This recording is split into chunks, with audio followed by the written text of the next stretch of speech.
Welcome to Magic.ai, the operating system for hospitality. At Magic, we know an operating system is more than just software and systems. It's about people, because hospitality is nothing without them. So supporting the hospitality community is our number one goal. I think there needs to be more of a support system. Like, you have to love this business and you have to love every aspect of it, including sharing tribal knowledge on what is successful and also tribal knowledge of what is a failure. Founded by lifelong experts, we're building the place where everyone in hospitality, from seasoned pros to first-timers, can gather, share, and grow together. Plus, we're crafting scalable tools and AI-supported software to boost your business. Dive into our vibrant community platform packed with meaningful conversations and robust tools and templates designed just for you. Need more? Our custom software solutions have got you covered. From recruiting and staffing to digital playbooks and dashboards, we're working on building a unique hub of resources unlike any other. Magic is your single point of origin for important conversations, accessible tools, valuable insights, and more. Join us at magic.ai. The evolution of hospitality is here. Hospitality in the chef business has been challenged a lot. It kind of became a survival of the fittest, which I understand and appreciate. And I think there's aspects to it that I really make sense to me. But I also feel that it's compromised a lot of what the integrity of what we were doing was. I think Top Chef changed the industry altogether. You got to go through it. You got to plunge toilets. We all have to plunge toilets, right? And I think a lot of people, because of the TV world and the celebrity chef, they can skip steps. Zach Field, founding partner of Field Artist Management, also known as FAM, blends traditional principles with modern strategies to elevate talent in the entertainment and culinary worlds. FAM is known for its personalized approach, building genuine relationships and crafting custom career paths for clients like Michael and Brian Voltaggio, Brooke Williamson, and Shota Nakajima. With 20 years in representation, business development, and TV production, Zach has been pivotal in shaping successful careers. I just think everybody see the optics of social media has really hurt the hospitality business because they're seeing the best of.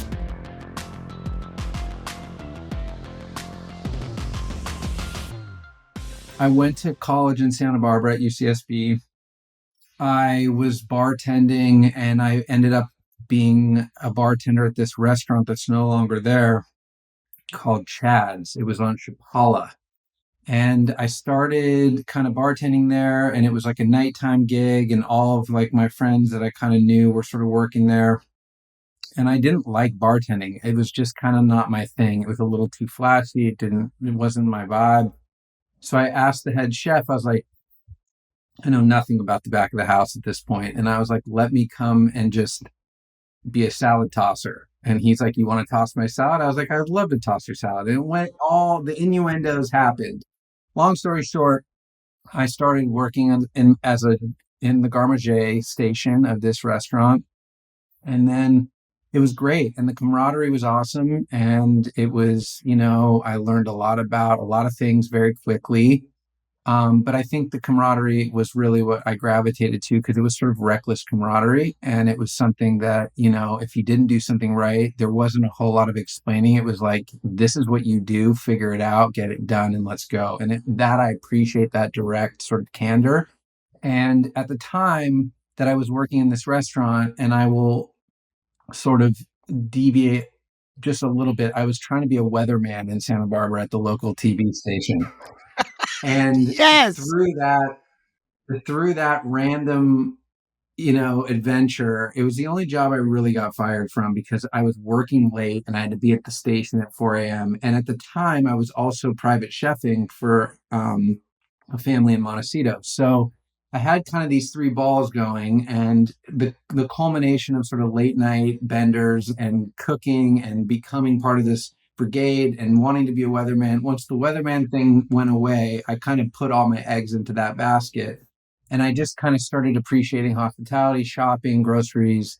The idea of what it represented was always something that I really enjoyed. And then, after I kind of ended my Santa Barbara run and moved back to New York to get into entertainment, I kind of put a pause on hospitality as a whole. But I was still sort of in it because when I was a PA at VH1 and VH1 Classic launched, I was always running around grabbing food, coffee, whoever that needed something at the time during production shoots at our studio in the West Village.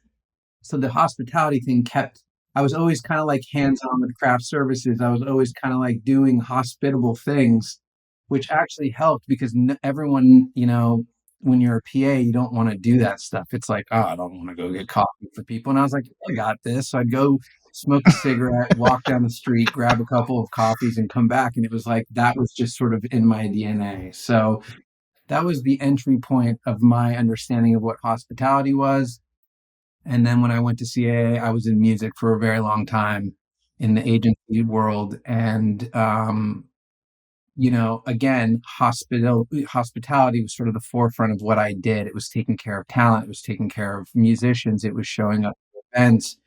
And I kind of always indirectly or directly was involved with it. So it, again, sort of solidified further that I was in the right kind of genre work. When I realized in '06 that I was kind of done with music because it was like Napster time and I'm an analog guy and it was kind of going digital and music hadn't really transitioned into what we know as festivals now. I was just kind of like, I need to get out of music. I was kind of bumming me out. I didn't really Yeah. like the music that was coming down the pike. And, I left and went up to Seattle to work for a buddy's catering company. And that was where I really got into it because it was late nights. It was, events. It was doing dishes at 3 a.m. after you just worked for 12 hours. So I kind of was like in it. And when I moved back to New York after I left Seattle, and I was like, I want to do something interesting, that's when I applied to FCI. And I went to French Culinary at night. It was a 1-year program to get my BA in culinary arts. And, again, all of these things that kind of led up to that Yeah. was what I loved about it. And now it gave me sort of that quote unquote credential to speak formally. It challenged my skills. And when I graduated in '08, it was right around the time Food Network was really starting to pop.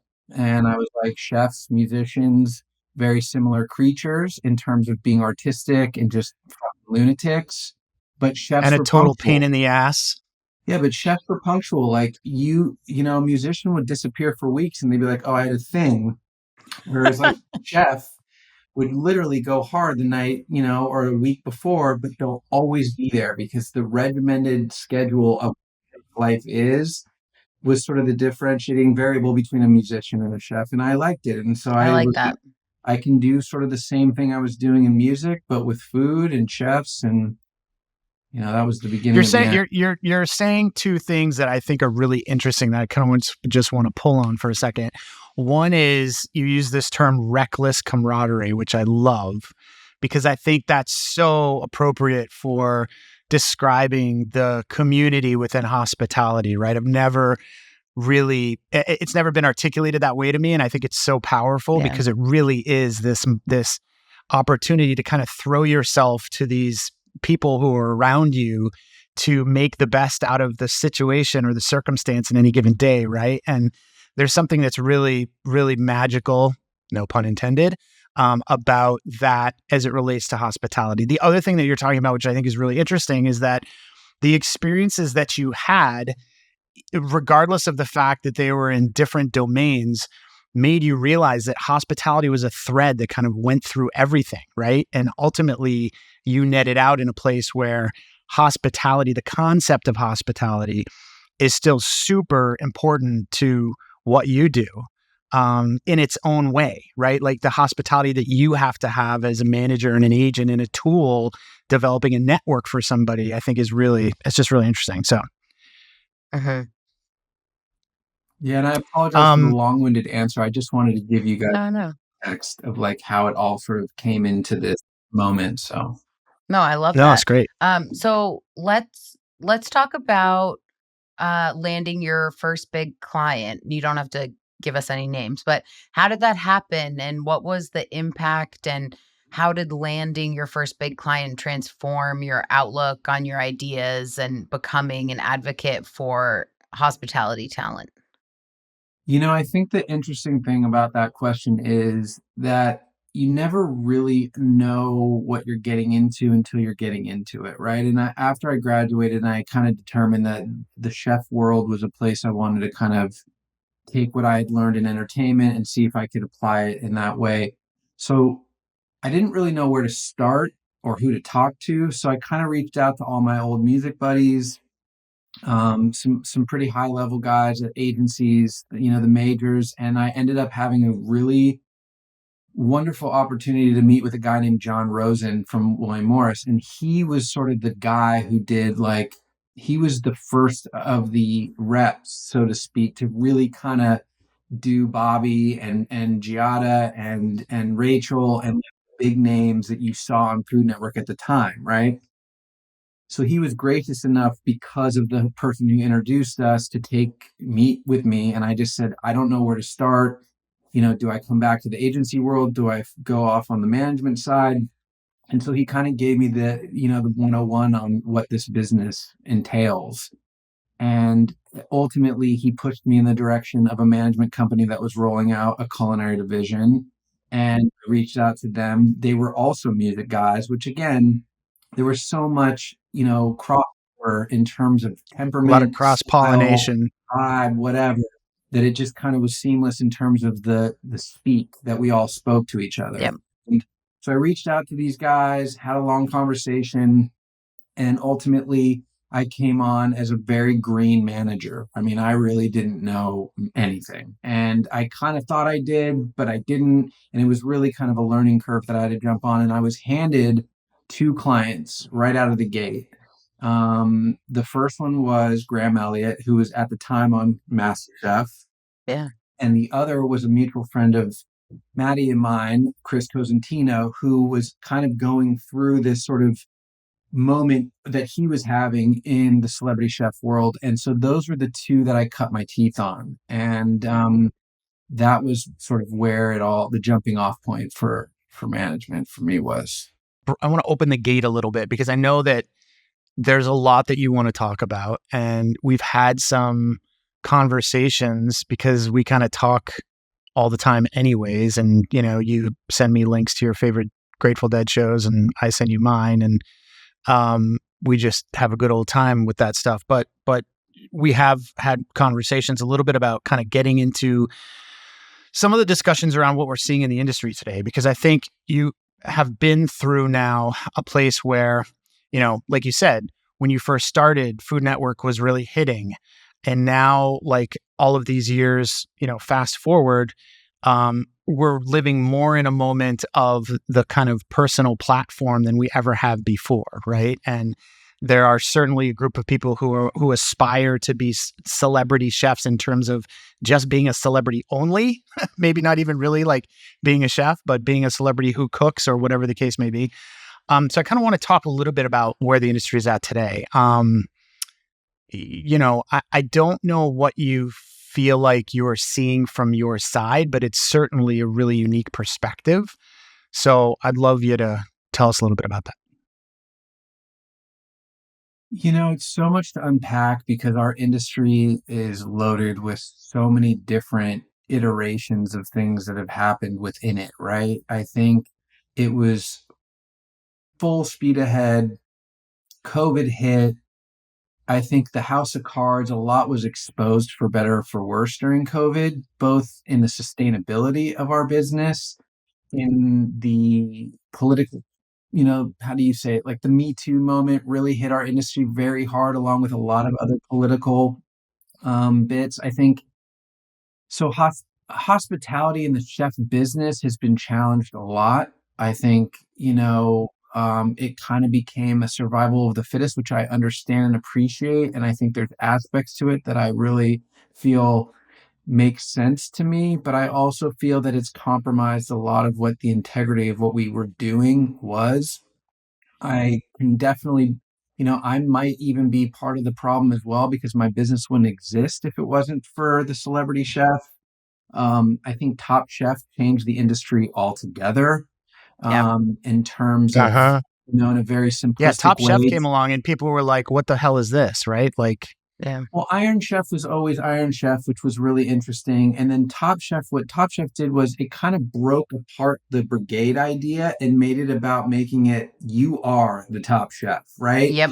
You Right, are the right. one. You are Yep. this. You are this. And then Food Network jumped on that wagon, and it became the cooking comp era was officially, and you talked about viewer takeaways. I think what made Food Network in its early era really compelling was you had Multimario, which was an amazing show. You had Eats Meets West with Ming Tsai, which was amazing. You had Bobby's early content, all takeaways as a viewer. You had Rachel's Yeah. stuff, right? Yep. Yeah.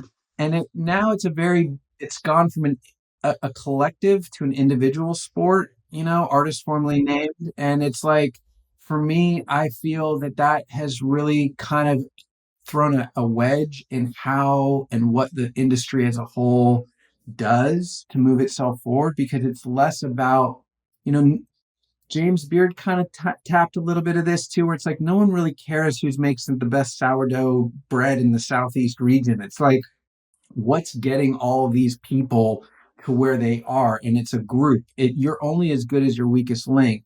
And I think that's been lost over the last handful of years with all the different things that have come to the table to disrupt our industry. And, you could throw a dart and it would hit an idea that you could use as the reason why. But I think ultimately we just have to kind of regroup and rethink what hospitality means. And I always kid with clients. I'm always like, at the end of the day, regardless of money, the scope of work, the deliverables, we are in the hospitality business. And as long as you can remember that, a lot of these other things that come down the pipe within our engagement will be less of a headache, because we are here to serve. And I think that that's something that needs to constantly be reinforced in discussions. Well, I think it's so interesting because this idea of hospitality that we've talked about today, so much about service and being there for others, and serving seems almost to be in opposition of the singular pursuit of self-promotion, right? And so how how how do you deal with that contradiction within your own work and with your clients, reminding them that they're in hospitality, but they're also working to better themselves and their careers and, and self promote. Look, I get the hustle. Everybody needs to do it. It's important. I will never criticize anyone for getting out there and putting themselves in a place where they can generate for their friends, their family, for themselves, whatever. I have taken a little bit of a different approach in how I manage talent. I think there are managers that bring on, it's a numbers game. How many people can I say I represent, right? Whereas for me, I think a smaller roster, a more nimble roster allows me to do more with less and really put what you kind of outlined into the discussion where it doesn't get lost or fall on dead ears, right? Deaf ears. It's more I think boutiquey. that, what's that? It's more boutiquey. Right, but I also think you can do more with less when you work with talent and you work with chefs who all are very much proud individuals that have a point of view, right? And when you have Yeah. too many people that you have to kind of balance that act with, the messaging can get lost, is what I'm saying. So Yeah. Sure. to answer your question is like, because I have a smaller stable, it's easy for me to kind of pound the message of what we are here to do on a regular basis, even irrespective of what the job is or what we're doing. And I think a lot of that is the trust and rapport I've been able to build with them over the years versus it just being transactional. Okay. Mhm. Yeah, I think that makes a lot of sense. There's something I wanted to ask you about, because in one of our many conversations just as friends, you said something to me that was so like profound. It's kind of stuck with me. And the context is that I was consulting, liaising for a chef, an internationally known chef, which I do on occasion as a consultant, consigliere, if you will. And I think I was talking with you about how I was having a hard time breaking through with this person on some things because my role in those relationships is more business centric, right? I help advise on more strategy than anything else, right? Um, and I was kind of complaining to you. I think that I was having a hard time getting some traction. And you said, "Hold on, you got to remember, this person considers themselves talent first, a brand second, and business last." And that has like stuck with me because I'd never really considered it that way.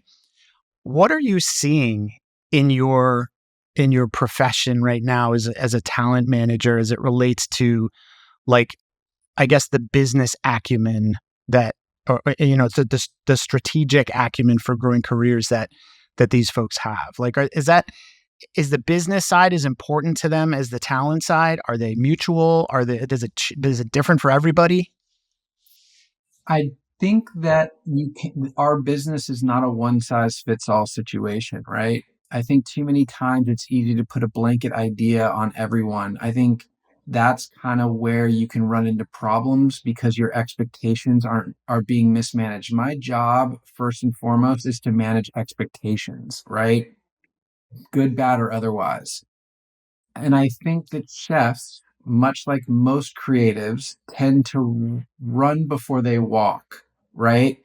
And my job is to appreciate the run, appreciate the creativity, appreciate the ambition, but in whatever way I can best communicate, get them to slow down and kind of learn because it's so easy to come up with a million great ideas, but what is the sustainability of those ideas, right?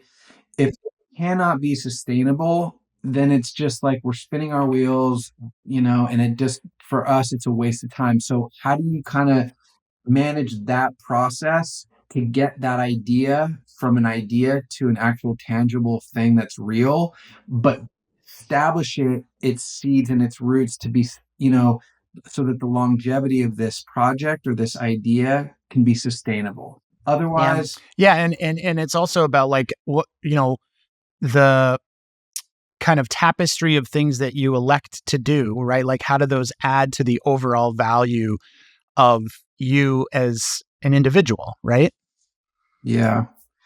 It's tricky, man. I mean, there isn't a right answer. And I always joke that, like, I honestly still don't know what I'm doing. I think a lot of it is instinctual. I think a lot of it is, again, based on experience, the trust and rapport you have with each individual chef, what their MO is, where their head's at, what kinds of things you want to accomplish together. You have the media side, you have the brand side, you have the restaurant side, you have product CPG side. I mean, the list is long, but it's like in a list of, if you have a totem pole of priorities, what's important, and then work Mhm. back from that and kind of reverse engineer it. Mm. So I love that you talked about sustainable projects because in doing some research on your company, it looks like one of the things that you really try to do is help chefs create sustainable career paths. And I think that's the best outcome any of us could hope for is to have a sustainable career path. Right. So can we step out of the world of celebrity chef for a moment and talk about how a non-celebrity chef could increase sustainability and longevity in their career? Because I think there are a lot of hopefully chefs listening or cooks listening who want to increase their sustainability in their career and who might not be celebrity or might have interest in becoming celebrity or having a brand necessarily. Are there any takeaways that you can think of that you've learned from your career that might be able to be translated to a more traditional cook who might still be in the brigade system like we had talked about? Again, I think, and a lot of this might be redundant, but I'm pounding home the message, which is if you are in that position to not run before you're ready to, you got to go through it. You got to plunge toilets. We all have to plunge toilets, right? And I think a lot of people, because of the TV world and the celebrity chef, they can skip steps. I'm a Mm, big tennis guy. And I just was listening to this podcast that I love, and they used this example, and they used Emma Navarro, who's a young upcoming female Oh, tennis player, who she did so well at the US Open. is the Oh best. my And God, she was great. who's Yeah. another I love Coco. highly Yeah. respected, talented. But the parallel that they made with the two of them is Coco burst onto the scene at 17 and Mhm. was it, right? That was it. Yeah. She was in it. Yep. Whereas Emma didn't skip any grades. She went Yep. through the curriculum and did her work, whether it was a slower race than Coco, but Right. she eventually got to the same place. But the And statistics, she won the NCAA singles championship, right, at UVA, I think is the yeah. and but the point that I'm making is like the reason that example was brought up was who's going to have a longer career, who's going to be more sustainable. Based on those two parallels, they were saying the people who take the incremental steps, who don't miss grades, who don't, go accelerated, end up ultimately having it. And if you're a chef that isn't on TV and you are, peeling potatoes every single day and you want a long-term career, my advice is do all of the unsexy front end work to make sure that the corner pieces of the puzzle in place before you start building it inward, because those corner pieces have to be in place before you can get to the fun, creative menu design, Yeah. restaurant design, Yeah. hiring design, front of house, mentality. Those uncomfortable moments of looking at the pro formas, looking at the legal, making sure that the lease and the business structure is in place, all this none of us ever want to really deal with. That's the foundation of the house you're building.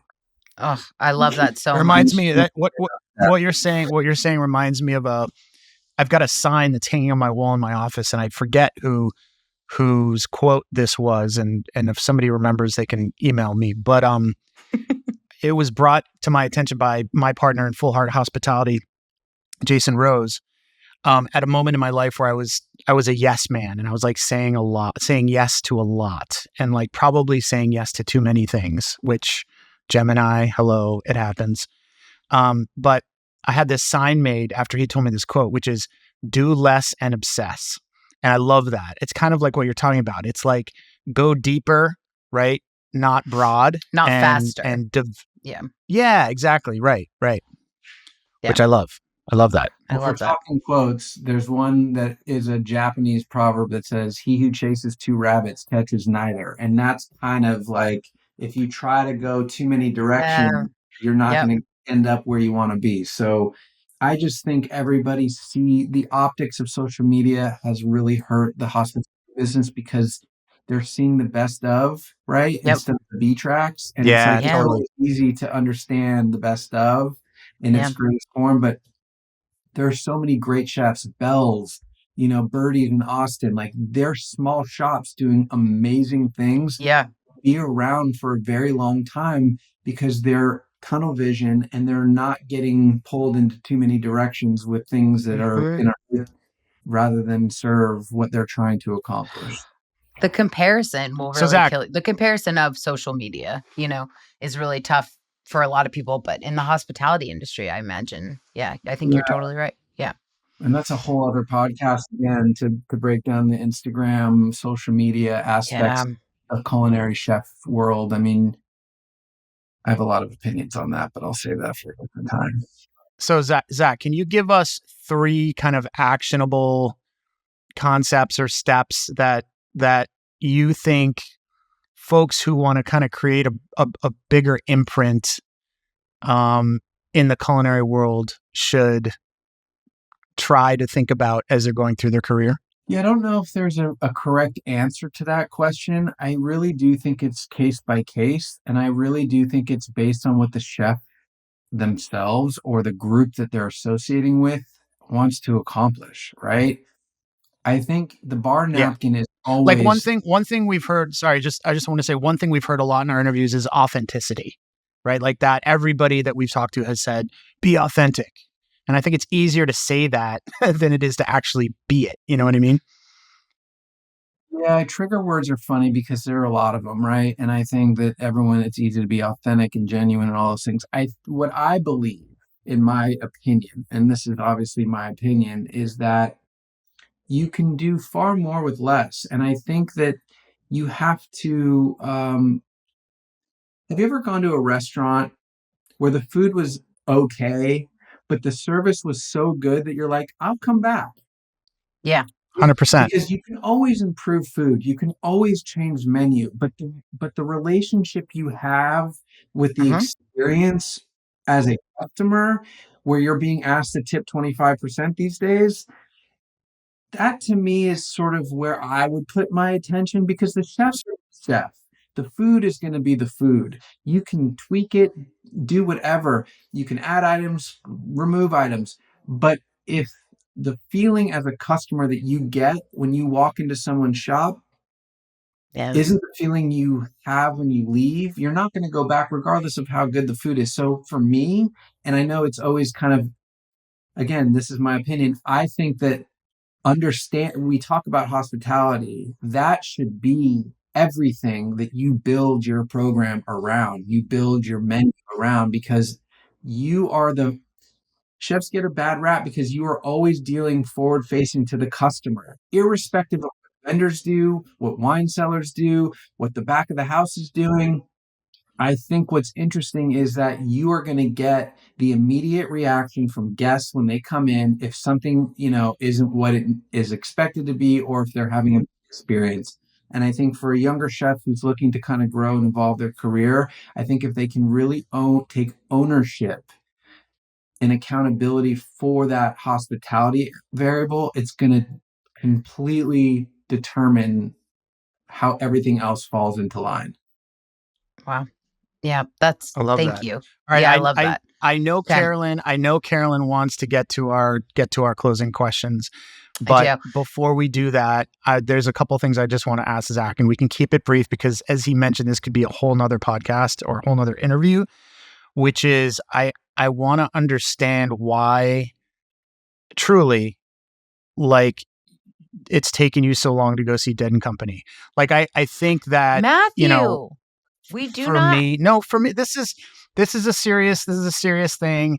You Okay. know, I believe that John Mayer has brought a whole nother level to the Grateful Dead family, and he's an incredible, virtuistic a guitar player. Forget all the crazy faces, but that he's really breathed new life into the family. And Zach has been adamant about not going to see Dead and Co until this year, of which he snuck away and saw a show without me. So I just want to hear quickly about that. I will say this in the most diplomatic manner that I know how.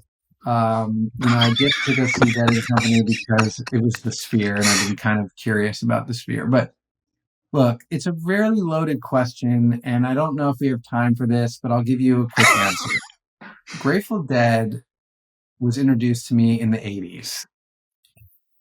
Lynn's like, what That's the it. hell? That's it. That's all he needs. That's all he's going to say. And it got me through a lot of interesting times in my life. It is one of those things that is an incredibly personal experience, whether you understand or love the Dead, it doesn't matter. And as much as I admire John Mayer's guitar playing abilities, it sort of got Taylor Swifted out in terms of adding him to what I consider to be sort of a tribute band with a couple of the original members. And for me, it's just one of those things where the soul of the music is important, the vibe of the music is important, and it kind of got a little away from everyone with the marketability of it. And I have my personal opinions, which I will spare you of, but that was sort of, for me, it's an incredibly personal thing. It's like, again, let's take it back to culinary. It's like if your favorite restaurant that you would go to with your family for 20 years because there were one or two items on that menu that just was sort of nostalgic for your family to come around the table and break bread with, all of a sudden, a Chipotle chef or, I don't know, some other chef came in and took your Caesar salad or took the dish that you go there for Yeah. and reinvented it. You still appreciate what he's doing, but it's not going to talk to you or speak to you the same way. So that's the best way I can. All right, I get it. We're Okay, losing I Carolyn, think that's but good. we'll Yeah, I think mean, we'll we have you a should- whole lost me nother when you call. We'll have a whole nother came call. out Taylor Swift. I mean, I felt like I wanted to I'm jump. a T Swift fan too, but I just think that when you're dealing with pop culture, great. T Swift is the benchmark.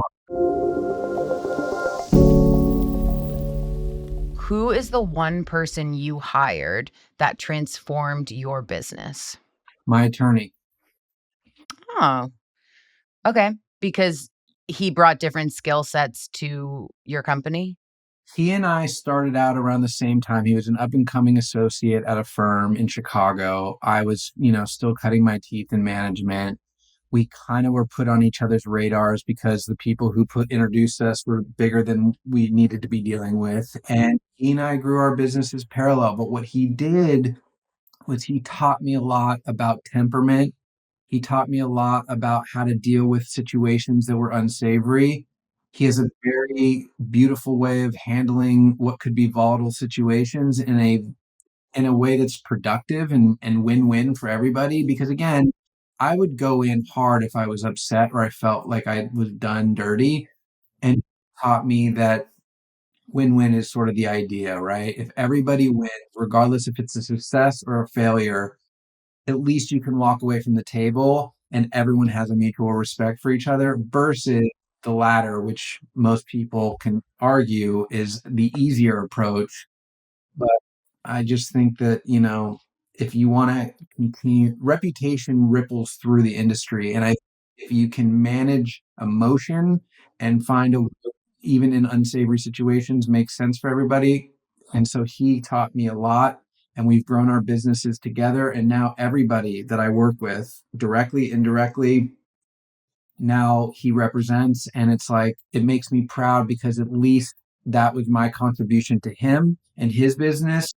He contributes back to all the things that we have to fix on a regular basis. Do you want to give him a shout out?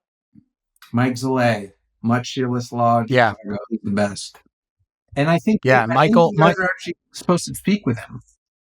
Yeah, I've got Mike and I have been going back on forth on email. Admittedly, I missed him last week because I had a last minute You guys should connect. sprained ankle on the soccer field with my 15-year-old. But we're going to connect and we're going to get him on this interview series. He epitomizes what you guys are talking about in terms of his understanding of the business, of how the hospitality world works. I mean, he works with Lettuce, he works with Dynamic, he works with Boca. He kind of knows what the bodies are buried in the email.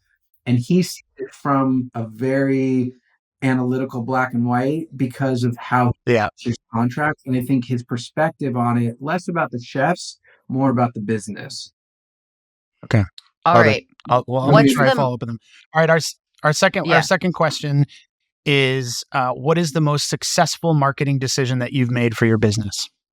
Not overly marketing myself. I think I let the reputation of my work kind of be my marketing tool.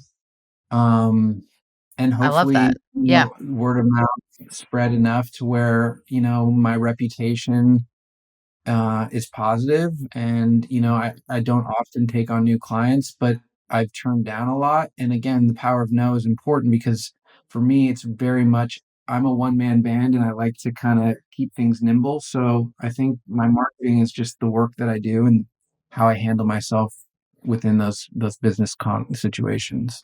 I love that. Okay. And last question, what's the one tool you use every day in your business?